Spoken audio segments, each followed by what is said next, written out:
Se la nuova legge sulla legittima difesa ha acceso un po' ovunque un vivace dibattito politico, tra chi segue con particolare attenzione l'evolversi dei lavori parlamentari c'è anche un avvocato padovano. Ernesto De Toni è il difensore di Walter Onichini, macellaio di Legnaro, condannato in primo grado a 4 anni e 11 mesi per tentato omicidio.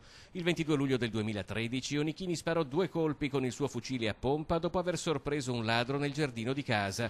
Il suo è uno dei casi che ha contribuito ad alimentare le spinte ad una riforma della legittima difesa. Ma quanto la nuova legge potrebbe cambiare l'esito del processo fissato ad aprile alla Corte d'Appello di Venezia?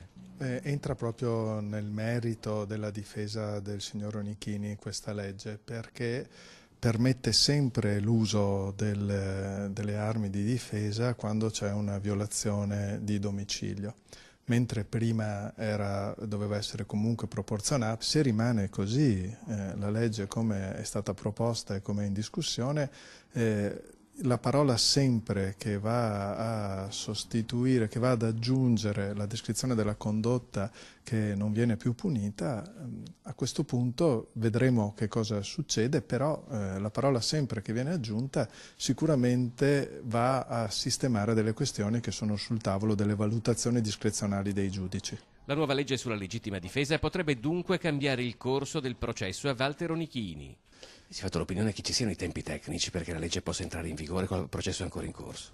Non ho smesso di farmi opinioni sul tempi delle leggi da sempre, perché veramente quando c'è la volontà politica sostenuta dal movimento popolare, questa è una legge che mi sembra molto sentita, che dopo sia giusta o sbagliata non sta certo a me dirlo. Quando c'è la volontà politica si fa tutto in un attimo, se questa volontà politica manca non si arriva mai a niente.